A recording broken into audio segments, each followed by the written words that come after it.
Halo teman-teman, selamat datang di podcast Interview with Technopreneur.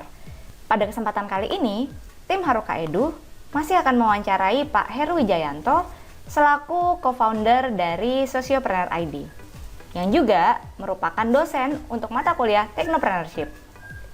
Nah, di bagian ini, kita akan mengulik lebih jauh nih mengenai perkembangan dari Sociopreneur ID sampai kepada kendala-kendala apa aja sih yang pernah dihadapi oleh tim Sociopreneur ID. Yuk kita simak. Oke Pak, saya mau tanya lebih lanjut tentang perkembangannya Sociopreneur nih Pak. Ini udah berdiri berapa tahun nih Pak? Tadi. Kalau cikal bakalnya 2013, tapi secara legal 2018. Oke, berarti kalau dari awal berdirinya itu sudah sekitar 8 tahun ya Pak ya? 8 tahun, betul, iya. 8 tahun, oke. Mungkin bisa diceritakan sedikit Pak, gimana sih perkembangannya Sociopreneur ini sampai sekarang dari awal berkembangnya? Nah itu tuh ya Mbak ya pasti ya. Tantangannya begitu juga cukup banyak. Karena istilahnya kami kan bukan buat produk ya, dalam arti bukan buat produk yang kelihatan bentuknya. Kami lebih banyak lebih kepada program. Jadi ketika ketemu banyak orang itu tantangan tersendiri ya. Dan kami malah bersyukur sekarang dengan adanya pandemi ya, kami benar-benar memanfaatkan teknologi sehingga tahun ini kami bisa dibilang sudah go internasional. Itu tahun ini. Jadi program kami itu diduplikasi oleh Malaysia mulai bulan depan. Kalau nggak ada halangan, diduplikasi juga di India di akhir tahun. Jadi malah internasional karena digital lebih cepat ya istilahnya. Jadi itu mungkin satu perkembangan yang cukup cepat istilahnya. Itu kurang lebih perkembangannya itu sih. Jadi dalam 8 tahun udah go internasional, wah keren banget ya Pak ya. Iya, bersyukurnya seperti itu Mas. Iya bagus berarti ya. Terus dari 8 tahun itu pasti core kompetensi yang dimiliki perusahaan itu apa Pak kira-kira Pak untuk mendukung perkembangan Sociopreneur ID tersebut? Kalau core kami sih sebetulnya kami nilai kami itu tetap di dua bidang itu karena itu menjadi kami fokuskan yaitu kepada bagaimana mendorong inovasi social innovation tadi dan tentang entrepreneurship education. Jadi dua hal itulah yang memang kami benar-benar dorong kepada program-program kami semua. Jadi dua core itulah yang menjadi inti kami dengan fondasi utamanya tetap ada di empati. Itu sih Mas. Oke, itu berarti tadi dari bisnis model yang dimiliki Sociopreneur ID, customer-nya berbagai macam ya Pak. Kalau boleh saya konfirmasi ya, dari masyarakat secara umum sama juga ada perusahaan ya Pak? Betul. Jadi kalau perusahaan yang memang bukan rutin ya, tapi setiap tahun itu selalu ada, itu yang pertama Bank Indonesia. Karena Bank Indonesia mau support banget kami, jadi kebetulan saya dengan founder saya kebetulan juga konsultan di Bank Indonesia, jadi itu yang mensupport kami.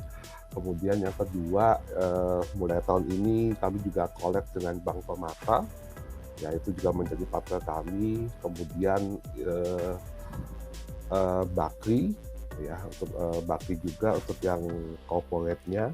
Kemudian kalau government kita sangat dekat dengan pemerintah kota Tangerang Selatan, Tangsel. Tahun ini dengan Solok, pemerintah kota Solok di Sumatera Barat, kemudian dengan BPPT, dengan BIT, dan tahun ini agak cukup banyak kolaborasinya tuh kerjasama dengan kampus. Karena kami juga masuk kepada kampus Merdeka istilahnya. Jadi partner kami juga cukup banyak kampus dari Batam, Brawijaya, UGM, nah itu cukup banyak sih di situ. Nah kalau di situ berarti sifatnya lebih ke arah apa nih Pak? Konsultan tentang Sociopreneur-nya atau CSR-nya atau bagaimana? Kalau dengan beberapa corporate kami memang konsultan untuk inovasi. Jadi kalau di Bank Indonesia itu kami lebih membangun budaya organisasi terkait dengan inovasi. Itu lebih di sana. Jadi karena tadi saya bilang di awal kita berbicara entrepreneur kan bukan hanya membuka bisnis ya, tapi kita ingin menanamkan bahwa setiap pegawai yang ada di sebuah perusahaan itu juga punya mindset entrepreneur yang kami namakan dengan corporate entrepreneur atau intrapreneur. Jadi mereka juga tetap harus melakukan inovasi, tapi terkait dengan pekerjaan mereka. Jadi bukan untuk buka usaha ya, kalau buka usaha nanti kita dimarahin, pegawainya hilang semua kan istilahnya. Tapi ketika mereka bekerja di dalam perusahaan, mereka juga harus ketika mereka menemukan masalah, mereka juga harus bisa melakukan sebuah inovasi. Nah, itu yang kami tekankan di beberapa perusahaan yang kami consultingkan, kurang lebih seperti itu. Berarti tetap ya yang ditawarkan tadi tentang innovation ya Pak, berarti Iya, betul. tetap value-nya. Oke. Silahkan Mbak Ayu. Oke Pak, tadi udah dibilang nih kalau misalnya selama 8 tahun perkembangannya itu sempat naik turun nih sociopreneur. Nah, boleh nggak, Pak diceritain sedikit aja mungkin kendala-kendala yang pernah dialami oleh sociopreneur ini? Oke. Mungkin 1 atau 2 kendala boleh diceritakan sedikit Pak? Kendala yang cukup bukan lumayan ya, yang cukup membuat kami harus berpikir ulang tuh tahun lalu sebetulnya Mbak. Jadi ketika masa transisi ke kondisi seperti sekarang itu kami cukup stres sebetulnya. Itu salah satu titiknya. Karena mungkin kalau saya flashback ke tahun lalu, tahun 2020, mungkin bisa dibilang selama 1 tahun program kami gagal semua istilahnya. Karena kan kami modelnya offline ya, banyak datang ke tempat-tempat. Kan nggak mungkin semua kan istilahnya, nggak mungkin jalan semua. Jadi sempat kami berpikir ulang, bahkan 2 bulan kami nggak ngapa-ngapain, tapi 2 bulan itu kami mengubah semua konsep kami, mentransformasi ke dalam konsep digital. Nah itu sempat down, kami jujur aja 2 bulan itu.